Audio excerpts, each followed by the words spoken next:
Welcome back. Thanks for joining us. Just crazy week. It's been a crazy week. I know. We just had a Russian jet hit a U.S. drone.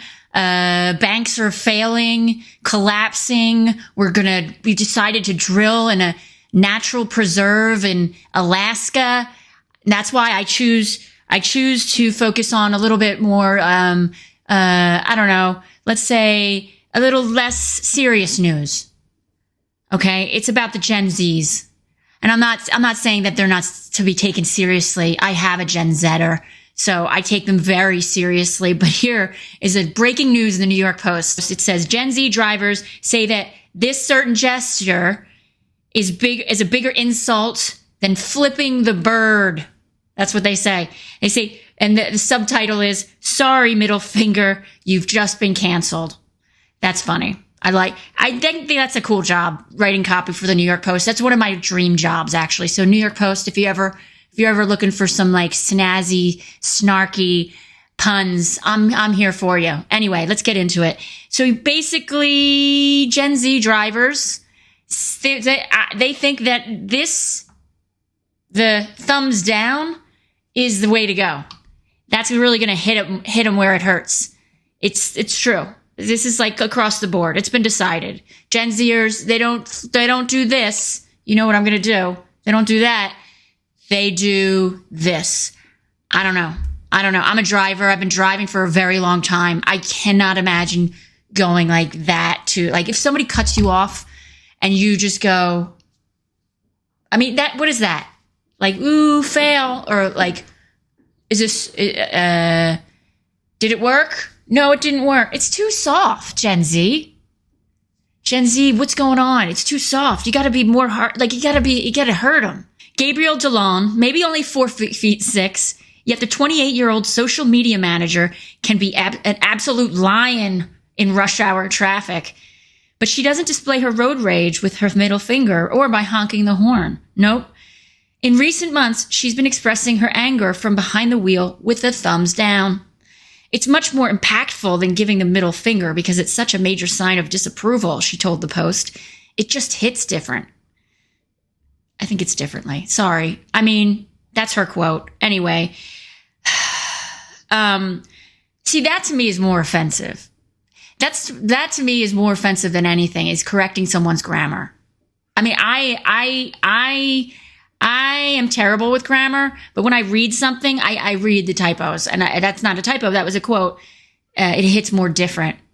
I think it's differently. I could be wrong, but I think I'm right. Anyway, if somebody corrects your grammar, I'd rather be flipped off. I'd rather be than somebody say, it's these, not those, or it's them, not theirs. That's just me. Because then that's like, oh, you're dumb. Like, to be like cut off and then you go, fuck you, asshole. That's fine, because you were being an asshole. But to say to somebody and you're having a conversation, it's like, oh, I think different. It's like, and then your friend or somebody, your colleague goes, you mean you think differently? And then you're like, oh, wow, I said that wrong. I'm an idiot. So then it's like all self-doubt. I'm so stupid. It's all, ruminating. But then it's bringing you back to your, fourth grade grammar classroom where the teacher reprimanded you for spelling beautiful wrong. And you spelled it without a U. You spelled it. Okay, that's me. Anyway, so like it just brings you, it's a triggering. It's a trigger. I'm going to use a Gen Z word that people who correct your grammar, people who correct my grammar, it's triggering. It's shame. It's triggering. It's all that. Anyway, let's get back to the article, shall we? I thought this was fascinating. While the thumbs up emoji was recently placed on the chopping block by young members of the workforce for its rude and hostile undertones, Gen Z and young millennials are going all in on its polar opposite. Okay. Let's unpack this for just a second. Thumbs up has been on the chopping block because it's rude and hostile? How could a thumbs up be rude and hostile? You kids, I'm telling, what's going on? How's that hostile? That's rude and hostile? But this is passive aggressive. Okay. I don't know. This is weird. 20 and 30 somethings insist that a flash of the downward facing digit is more hurtful form of roadway retribution than flipping the bird. On TikTok, the hashtag thumbs down has more than 16 million views. Really? Okay, this is weird. It goes on to say, the second you receive a thumbs down in person, it's like, well, I guess it has to be in person, right? It's like they just pushed your personal dislike button. It can be triggering, says Brenna Sharp, 31. Really? That's triggering? That's triggering? All right. Sharp, she's a zipline instructor from Hawaii, swapped giving the finger for giving the thumbs down in late 2022 in an effort to set a better example for her 3-year-old daughter. My God, these children have children. She also thinks it's more effective with whoever offended her. I'm going to go with the middle finger. I mean, that's pretty powerful. I'm old school Gen X. I mean, if you give me the middle finger, that's like fighting. If you give me a thumbs down, I'll be like, so what, pussy? So what, wussy? I can't say pussy. If you give me a thumbs down in traffic and road rage, I'm going to be like, what are you, 5? What did you just get your learner's permit? Is your mommy in the car with you? What's going on? And then I'd give them a thumbs up and trigger them. Ha. See how that went? Like, you see how that went? Full circle. Anyway, this is stupid. This is a dumb article. But the world is ending. So I need to focus on dumb things.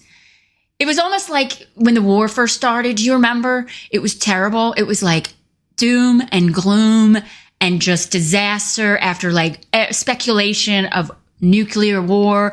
And then the joy, golden nugget, the silver lining was the Johnny Depp Amber Heard trial. And I was fixated on it because it was a distraction. It was a distraction from all the horrors of the world. And Amber Heard and Johnny Depp, to watch that, it was like kind of similar, reminiscent a little bit of the OJ trial, but even more fun than the OJ trial. Because the OJ trial was murder. This is just like, did she shit in his bed? Didn't she shit in his bed? Did Johnny Depp, I don't know, what did he's an alcoholic. Yeah, he admits. And then he's got wino on his, anyway, is he a bad husband? Is she a bad wife? Is he deranged? Is she a psychopath? And then they settled out of court. No, they didn't. No, he won because she was they ended up, she was a psychopath. Yeah. Who weirdly enough got money from Elon Musk. I don't know. That seems strange. I feel like somebody's been compromised. I'm not going to name. That's a whole other episode. Anyway, let's finish this. So this woman, the zipline instructor from Hawaii, she also thinks it's more effective with whoever offended her. It's a wake-up call, she said. Like, oh gosh, I guess I made a mistake. And they're really disappointed in me. Like doing that to a stranger, would you be like, oh my God, the stranger's disappointed in me? I guess maybe they have a point. Because this is sort of passive aggressive, where this is really aggressive. Like, this is like war. This is like inciting war. This is like, try better, loser. This is like, I'm going to kill you. This is like, I don't think very highly of you. I don't know. It certainly had an effect on TikTok Paige Brickle. Paige Brickle is her name. She's 26. She told her followers that she's still bothered about the time she received the hand reprimand after driving too slowly on a roadway fraught with elks during a trip in Colorado. Okay. She was driving too slow because there were elks on the highway or on the road. Who does that? Who reprimands somebody driving too slowly so they don't kill elks? Now that person's an asshole and they deserve that. They don't deserve that. They deserve that. You should have, they did that to you, Paige Brickle. You should have did that to them. Believe me, they would have been like, ooh, Paige, she's an elk saver and a badass. think one of the best things that anybody ever did to me on the road, I had just taken like a 14-hour flight. There were like 3 time zones. I just flown into to LAX. I was all discombobulated. I hadn't slept. I got on the highway, but I was driving really slow, right? Really slowly. Is it slow or slowly? I think I was driving slowly. Anyway, so it was slow, super slow. And somebody, it was out of like a Being John Malkovich movie. Somebody honked their horn and threw like a 7-Eleven slushie at my window shield. And then I was greeted, just landed, just got my car rental, and somebody just threw a big gulp at my windshield. And I laughed. I laughed so loud. I just yelled, "Welcome to America." And I was kind of misty. I was like, I missed it. I missed the hostility. You know what I mean? And I didn't flip them off because they made me laugh. That made me really laugh hard. That was a long time ago, and I still remember it. That was like over 10 years ago, maybe 15 years ago, and I still remember it. Every time I see, like, if I see something that happens between 2 cars, people getting heated, I always think of that big gulp. Anyway, those are the memories that we have, which are joyful. But I mean, imagine if he had given me on the 401 highway a thumbs down. I wouldn't have never remembered that. I would have not been offended. I would have been like, wow, LA, you've gone soft on me. But it's a different time now, you guys, you know? I mean, Swiss banks are failing. That's when you know we're in serious trouble. I mean, Switzerland, when the rough gets going, everybody puts their money in Swiss banks. That's like history. That's like, think World War II. What do? You're in trouble? Go hang out with a Swiss banker. Hang out with a Swiss banker in his Swiss bunker.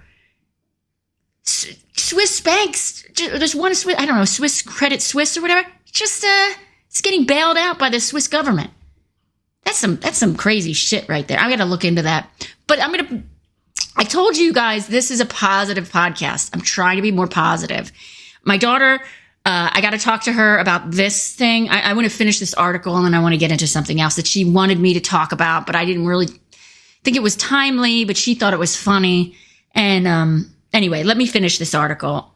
Okay, hold on. John Navarro, a nonverbal communication and body language expert, told the Post, the seemingly benign gesture can have a painful impact on a person owing to mental shortcuts in the brain that cause people to experience immediate emotional reactions to situations. Anyway, blah, blah. It makes you feel bad. It's basically, he summed it up. It makes you feel bad. Somebody does that, you feel sad, I guess. I don't feel sad. Like if somebody did that, they were like, I'm like, all right, go fuck yourself. Anyway, he added that giving a thumbs down rather than sticking up the phallic middle finger can more clearly indicate to the recipient that they did something wrong without being crass. I get your point. It's more civilized. I like that. Navarro also noted that because the thumbs down button has become the universal emblem censor on popular platforms like YouTube, TikTok, the symbol is available to users in the comments section of a post.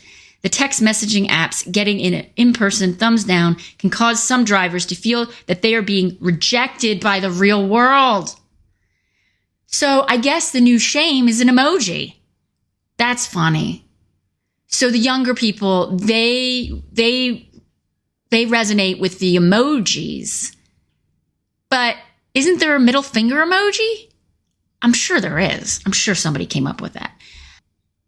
Yeah, I don't know. I'm not sure what to think about this. I don't know what to think about my hair. Jesus Christ. Okay. So basically, Gen Z, they identify with this more. It resonates with them for shaming a driver than this. And to that, I say, good for you. I hope I didn't trigger you.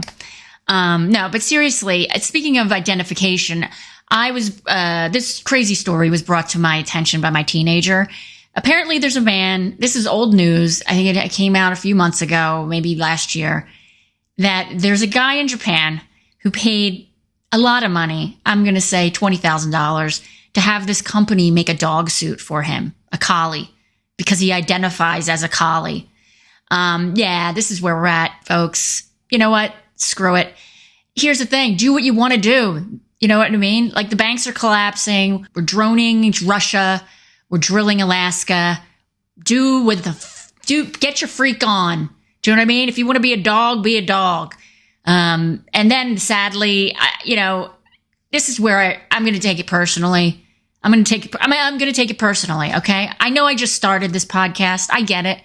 But I went over he has his own YouTube page. Toko is his name. He has like over, I don't know, millions of followers. He's got crazy amount of followers. Whereas his YouTube page is called I Want to Be an Animal. And he has 22,000 subscribers, 30 videos, only 30 videos, with millions and millions of views. Okay, I think he just wants to be a YouTube star.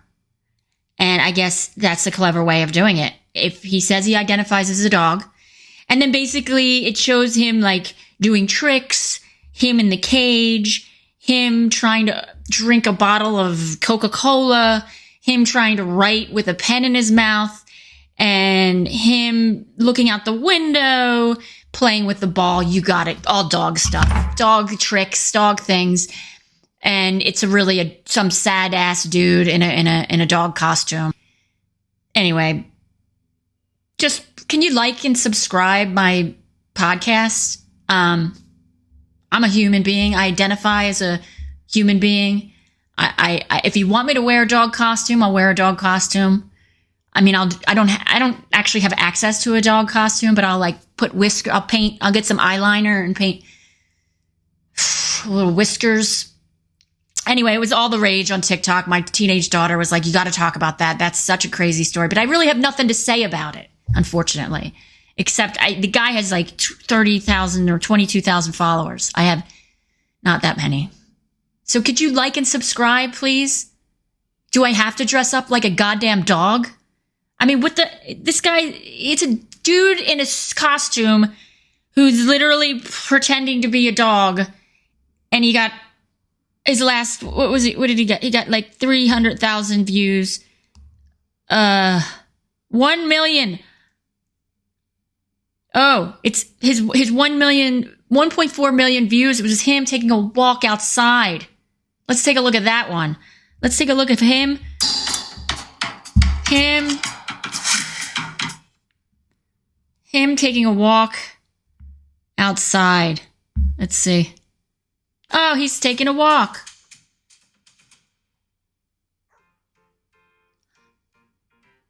Taco. His name is Toko? This right here, my friends, is the end of days. He identifies as a dog, gets millions of views, because people want to watch a man in a dog costume take a walk outside. A full-grown Japanese man. This is just...